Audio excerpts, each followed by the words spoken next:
So now, before we're going to do another tune, but I want to talk about another thing, that thing that Bill was a part of. And there's documentaries out about this. The jazz loft scene. Oh, yeah. That was pretty amazing. Yeah. Talk about that. Well, there was this painter that we got to know him. I was doing a summer gig with Zoot out in Provincetown on Cape Cod. And Dave Young, the painter, David X. Young, I think his mother had a place in Orleans or something like that. Anyway, he heard that there was jazz going on at the Atlantic House there, and he came over and we met him. And he hung out all the whole summer with us. We got to be good friends. And so he was always looking for a cheap space because he liked to paint big canvases, and he finally found this loft in the 20s near 6th Avenue in the Flower District. There were a bunch of 5-story buildings there, and only the ground floor were being used for these wholesale flower market things, and the rest of the buildings had kind of gone to seed. So he found one that was in pretty bad shape, but it was very cheap, so he rented the top floors. It was a 5-story building, I think. And he took the top floor himself, and he fixed up the stairs and patched it up as well as he could, so that he would have room to paint. And then he had all this space on the other floors that he planned to rent out to other people so that he could afford the rent. And one of the first things he did was to find an upright piano and have it hauled up there to his apartment so he could have jam sessions. And being friends with Zoot and Brookmeyer and myself, and there was a drummer named Ronnie Free that ended up living there, so there was always a drummer. And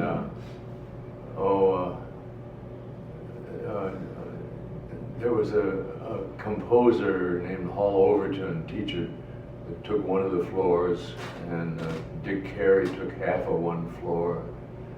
And then this photographer, Eugene Smith. Eugene Smith, right. He'd been a life photographer, was very famous, but he'd had a fight with the editorial department of Life. He didn't like the way they were presenting his work, and he just quit. And he rented this loft just to have a place to work. He had a couple of really big projects that he had planned, but he got interested in the music that was going on there, and he started hanging around. He never said much, and we all called him Lamont Cranston because he was like the shadow. But he got interested in the music to the point where he started buying recording equipment, and we'd be playing, and all of a sudden you'd see a hole in the floor where a racing bit was putting a microphone up, you know. And he ended up with a tremendous number of tapes of really good musicians. Zoot played there a lot, Warren Marsh, Dave McKenna. I've got some CDs that like copies of tapes that Dave had a cheap tape recorder, and then Eugene had a whole lot of really good recording equipment. And when he died, and they took all of his stuff, which they thought it was all photographic art, and gave it to a college down in Arizona, and somebody started going through some of the boxes eventually and found out all these recording tapes. So some of that music has been put out on CDs, but there's a lot more of it there, I'm sure. And he recorded everything, not just the music. He recorded footsteps on the stairs, these sirens on the street, you know, and he would take pictures of like tire tracks in the snow out the window, you know, and all kinds of. He was a very interesting photographer. So that got to be a good hangout. We were I was up there with Zoot a lot, and I know there are other groups of musicians that went there times that I wasn't there. And I remember one time I was down in Dick Carey's loft, I think it was, with Brookmeyer and Zoot Sims, and probably Ronnie Free on drums, and maybe Benny Arnoff on piano.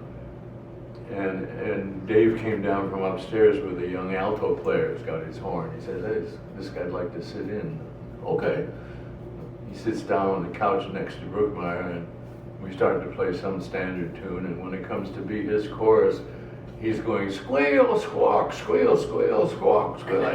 Brookmeyer's looking at him in horror, you know, and he finally says, "Stop that." Brookmeyer says, "Stop what?" He says, "What you're doing. You know what you're doing. Stop it." I packed up his horn and went back upstairs. I said to him, "Oh, geez, that never would have occurred to me to say that, but that's what we were all thinking."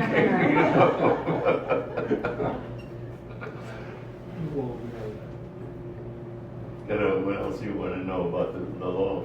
Oh man, I knew there had to be some crazy events happening, because there was 24-hour jam session, right? Yeah. Well, once the flower market closed up at 6 o'clock, there was nothing in the whole neighborhood except us making jazz, you know.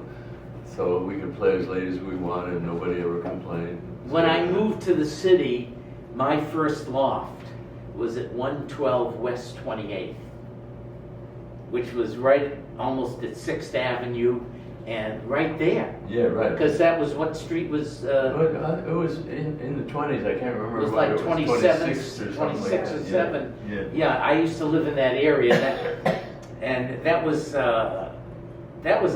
not a great place to live.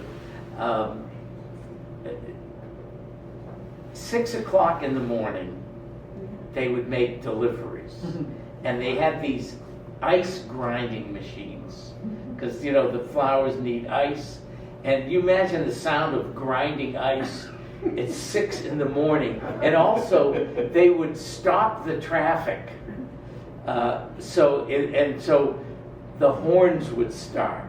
And I remember once it's like 6 o'clock in the morning or whatever, and I'm sleeping, and I'm saying, wow, I'm thinking like I'm listening to this band or something. I mean, you know, all the horns were going. I was saying, wow, and then I realized that it was just the horns were doing it. It was really quite an interesting place to live, and it was. You know, it was really interesting, like, if you walked around there, like at night, like when I was courting my first wife, I would bring her a bouquet of flowers. And she was so impressed, you know, because it was just throwing it away, you know, old flowers, and I would make a big bouquet, bring it to her, and she was so impressed. Yeah, it was a crazy time.